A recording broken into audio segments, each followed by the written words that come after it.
हम बात करें तो हम लोग ये घटना 1 से 2 तारीख नवंबर के बीच में रात को होती है, जो लड़की के साथ में बलात्कार होता है। और उसके बाद में आईआईटी में एक बहुत बड़ा आंदोलन होता है। उस आंदोलन के बाद में बीएचयू में लंका गेट पर हम लोग आंदोलन करते हैं, जिसमें विभिन्न जो छात्र संगठन हैं, भगत सिंह स्टूडेंट मोर्चा, एनएसयूआई, दिशा, आइसा और आम स्टूडेंट्स हैं। तो विभिन्न जो छात्र संगठन हैं और आम स्टूडेंट्स मिलकर धरना प्रदर्शन करते हैं। और हम देखते हैं कि 2 दिन के बाद में हमको लगने लगता है कि जो एबीवीपी एक छात्र संगठन है भाजपा आरएसएस से जुड़ा हुआ, उसके जो गुंडे लंपट है वो आके वहाँ पे एक हलचल मचाते हैं, प्रशासन के साथ में, पुलिस के साथ में एक मीटिंग करते हैं। वो मीटिंग को हम भांपकर हमें लगता है कि ये हम पर हमला करेंगे। और उसी के तुरंत बाद हम लोग चीफ प्रोक्टर के नाम पे एक एप्लीकेशन भी देते हैं कि हम लोगों पर हमला हो सकता है, तो इसको लेकर हमें सुरक्षा प्रदान की जाए। और हम देखते हैं कि जिस रात को हम एप्लीकेशन देते हैं उसके अगले दिन सुबह ही हम पर हमला कर दिया जाता है। तो ये बहुत ही प्लान्ड तरीके से किया गया, पूरा प्लानिंग एक दिन पहले हुआ, अगले दिन हमला किया गया। जब हमला हो रहा है उस समय की हम बात करें, एबीवीपी के गुंडे लंपट जो इस प्रोटेस्ट में शामिल नहीं थे, वो ऐसे लोग थे जो कि हम लोग जब स्टूडेंट्स के बीच में कैंपेन करते थे तो वो उनको ये बोल के कि ये लोग जो हैं ये लेफ्ट के लोग हैं, कि ये फलाना लोग हैं, ये बोल के उनको रेप की घटना जैसे इतना जघन्य घटना में भी आने के लिए लड़कियों को रोकते थे, लड़कियों को धमकाते थे। तो ये शुरू से ही हम प्रोसेस देख रहे थे। उस दिन 5 तारीख की सुबह इन लोगों ने हमला किया हम लोगों पे, मारा पीटा, कुछ लड़कियों के कपड़े भी फटे, सेक्सुअल हरासमेंट किया गया। हमारे पास सारा एविडेंस है, हमारे पास वीडियोज़ है, फोटोज़ है, वो सारा कुछ हम आपको अवेलेबल करा सकते हैं।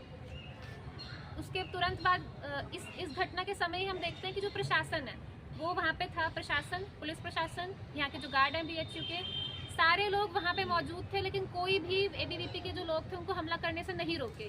तो ये साफ साफ पर दिखता है कि एबीवीपी को हमला करने दिया गया। और उसके बाद में तुरंत बाद एबीवीपी की तरफ से हमारे ऊपर एक फर्जी एफआईआर फाइल कर दी जाती है, जिसमें कि SC/ST एक्ट, हरासमेंट का एक्ट है, जो कि पूरी तरीके से बेबुनियाद है, फर्जी है। नकली प्लास्टर चढ़ा दिया जाता है, जो लड़कियां हैं उन्होंने अपने हाथ पे और पैर पे नकली प्लास्टर चढ़ा दिया। इसका भी हम लोगों के पास वीडियो रिकॉर्डिंग है कि जिस समय हमला हुआ उसके बाद वो अपना हाथ हिला के मीडिया को रिकॉर्डिंग बाइट दे रही है, यानी कि वो जो प्लास्टर है वो पूरी तरीके से फर्जी है। वो वीडियो रिकॉर्डिंग भी हमने पुलिस, बीएचयू प्रशासन, court, district court, high court, हर जगह हम लोगों ने वो भेजी हुई है।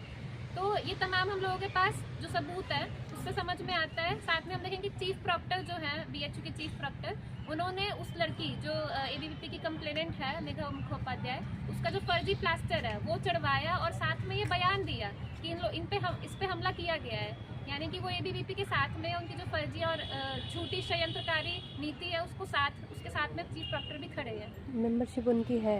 हाँ, चीफ प्रॉक्टर की मेंबरशिप, हाँ, चीफ प्रॉक्टर जो है वो एबीवीपी के मेंबर भी है, अखिल भारतीय विद्यार्थी परिषद के मेंबर भी है। तो उसके बाद में हम लोगों ने भी एप्लीकेशन दी, हम लोग भी गए एप्लीकेशन देने के लिए ताकि उन पर एफआईआर हो पाए। लेकिन अभी 11 महीने हो चुके हैं, 1 साल होने वाला है, और आज तक भी हमारी एफआईआर फाइल नहीं की गई है। तो ये कितने हास्यास्पद बात है कि एक तरफ जो लोग हम पे हमला किए उन्होंने हम पे एफआईआर करा दी, दूसरी तरफ हमारी तरफ से कोई एफआईआर फाइल नहीं हुई है। उसके बाद हम देखते हैं कि 2024 इसी साल में मई के महीने में बीएचयू की तरफ से एक स्टैंडिंग कमेटी का गठन होता है, और ये बोला जाता है कि जो लोग हमले में शामिल थे उनको बुलाया गया है। तो जब हमको मेल आता है स्टैंडिंग कमेटी का, उसमें कुछ मेंशन नहीं है कि हमें क्यों बुलाया जा रहा है। बाद में हमको पता चलता है कि अच्छा, मारपीट और हमले के कारण हमको बुलाया जा रहा है। हमें क्यों बुलाया जा रहा है ये नहीं पता होता है। कुछ लोगों को मेल भी नहीं गया है। जब पूछताछ होती है तो वहाँ पर भी हमसे इस तरह के अनडेमोक्रेटिक सवाल किए जाते हैं कि आप लोग विरोध प्रदर्शन क्यों कर रहे थे, आप लोग लंका गेट पर क्यों कर रहे थे, जो हमारा कॉन्स्टिट्यूशनल राइट है विरोध प्रदर्शन करने का, उसके खिलाफ भी हमसे बात की जाती है। पहले भी हम लोग प्रोटेस्ट करते आए हैं, जो भी सारे छात्र संगठन थे वो पॉलिटिकली एक्टिव रहे हैं, गलत चीज़ पे बोलते आए हैं। तो उनका जो पुराना रिकॉर्ड था कि आप लोगों ने विरोध प्रदर्शन किया और आप लोग लगातार करते आए हैं, उस पुराने सारे रिकॉर्ड को भी इस मामले से उन्होंने जोड़ा, जो कि साफ साफ दिखाता है कि स्टूडेंट पॉलिटिक्स जो है, जो कि सत्ता के से सवाल करती है, उसी को दबाने के लिए स्टैंडिंग कमेटी काम कर रही थी। इस स्टैंडिंग कमेटी की एक महत्वपूर्ण जानकारी ये है कि इसमें डीन ऑफ स्टूडेंट वेलफेयर जो अनुपम नेमा सर हैं, वो एबीवीपी के मेंबर हैं और वो भी स्टैंडिंग कमेटी का हिस्सा थे। और इस पूरी घटना में एक पूरा पार्टी जो है वो एबीवीपी के लोग हैं जिन्होंने हम पे हमला किया। तो ये पूरी तरीके से बायस्ड है, बिल्कुल भी निष्पक्ष नहीं है ये कि जिस एबीवीपी के लोग इसमें शामिल हैं उसी का एक मेंबर जो है स्टैंडिंग कमेटी में बैठे हुए हैं, और वो हमारे एक अधिकारी है, डीन ऑफ स्टूडेंट वेलफेयर, सारे स्टूडेंट्स को रिप्रेजेंटेटिव है वो। तो ये इम्पॉर्टेंट चीज़ है कि इसमें जो हम बोल सकते हैं कि पूरी तरह बायस्ड रहा। तो जो स्टैंडिंग कमेटी में स्टूडेंट्स को बुलाया गया वो स्टूडेंट्स थे जिस पर एबीवीपी की तरफ से एफआईआर फाइल की गई। उन स्टूडेंट्स को बुलाया गया जो प्रोटेस्ट कर रहे थे। और उसी समय हम लोगों ने कहा कि जो एबीवीपी के लोग हैं उनको भी बुलाया जाना चाहिए, उनसे भी पूछताछ होनी चाहिए। हमने उन सारे 20 लोगों का 20 लंपटों का नाम लिख कर दिया, लेकिन उसके बावजूद भी उनको नहीं बुलाया गया। और एक तरफा जानकारी लेके एक तरफा बात करके ही इस पर निर्णय दे दिया गया। अभी कुछ दिनों पहले ये नोटिस आया, 26 तारीख की डेट का नोटिस है, जो कि हमको अभी तक ऑफिशियली थमाया भी नहीं गया है। 2 दिन पहले ही हमको ये जानकारी मिली है। तो इस नोटिस में स्टूडेंट्स को सस्पेंड कर दिया गया है। 13 स्टूडेंट्स को सस्पेंड किया गया है, जिसमें कुछ स्टूडेंट्स को 15 दिनों के लिए, कुछ को 30 दिनों के लिए किया गया है। सस्पेंशन के साथ साथ में उनको कम्युनिटी सर्विस और काउंसलिंग सेशन जैसी चीज़ें दी गई है। और सस्पेंशन जो है वो हॉस्टल और लाइब्रेरी से भी किया गया है, यानी कि हमको हॉस्टल से भी निकलना है और लाइब्रेरी में पढ़ने का भी हमको अब अधिकार नहीं है। तो ये बहुत ही मेंटली टॉर्चरस चीज़ है कि जो स्टूडेंट्स अपने अधिकार के लिए खड़े थे, प्रोटेस्ट कर रहे थे, उनको इस तरह की सज़ा दी जा रही है। उनको लाइब्रेरी से वंचित किया जा रहा है, पढ़ने से वंचित किया जा रहा है। तो ये इसके साथ में जो नोटिस है, जो हमको नोटिस मिलता है सस्पेंशन का, उसमें जिस तरह की भाषा यूज़ की जाती है स्टूडेंट्स के प्रति, जैसे उसमें हैबिचुअल ऑफेंडर हम लोगों को संबोधित किया गया, यानी कि आदतन अपराधी, जिनकी जो अपराध करने के आदतन है, उसमें हमारे सामने लिखा गया कि इन लोगों पे 12, तो किसी पे 35, किसी पे कितने केसेस जो हैं वो पहले से मिसकंडक्ट के हैं।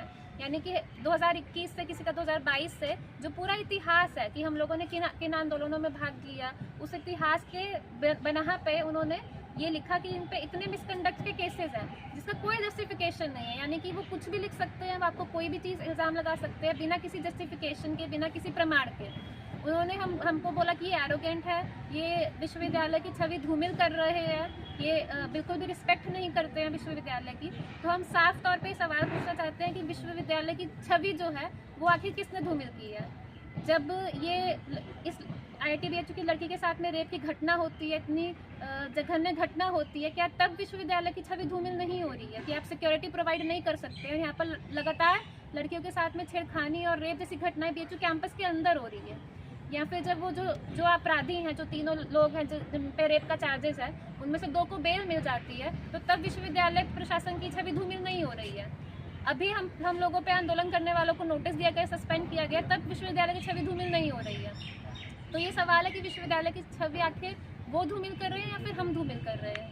तो आखिर में हम लोग इस नोटिस को कंडेम करते हैं। हम ये डिमांड करते हैं प्रशासन से, विश्वविद्यालय प्रशासन से और सरकार से कि ये नोटिस जल्द से जल्द वापस लिया जाए। साथ में जिस तरह के मेंटल टॉर्चर से हमको फेस करना पड़ा, जो सारे शब्दावली का इसमें प्रयोग भी किया गया हमारे खिलाफ में, जो सस्पेंशन दिया गया, उसके लिए हमसे माफ़ी भी मांगी जाए। और इसके लिए हम लोग सब, जो भी नागरिक समाज के लोग हैं, जो भी सारे स्टूडेंट्स हैं, अलग अलग कॉलेजेस के, अलग अलग विश्वविद्यालय के, जो नेशन वाइड लोग हैं बोलने वाले इन चीज़ों पे, उन सारे लोगों से, हर तबके के लोगों से हम अपील भी करना चाहते हैं कि इस इशू पे सब लोग साथ में आए। क्योंकि ये केवल ये वाला इशू नहीं है, अभी हाल ही में जो कोलकाता रेप केस का इशू था, जिसमें पूरा नेशन वाइड प्रोटेस्ट हुआ, उसी से जुड़ा हुआ है ये इशू, कि जिसमें कि सत्ता द्वारा बलात्कारियों को बचाया जा रहा है, साफ तौर पे बचाया जा रहा है। तो हम अपील करते हैं कि सारे लोग साथ में आए, ताकि एक बड़ा आंदोलन इसके खिलाफ में हम लोग खड़ा कर सकें।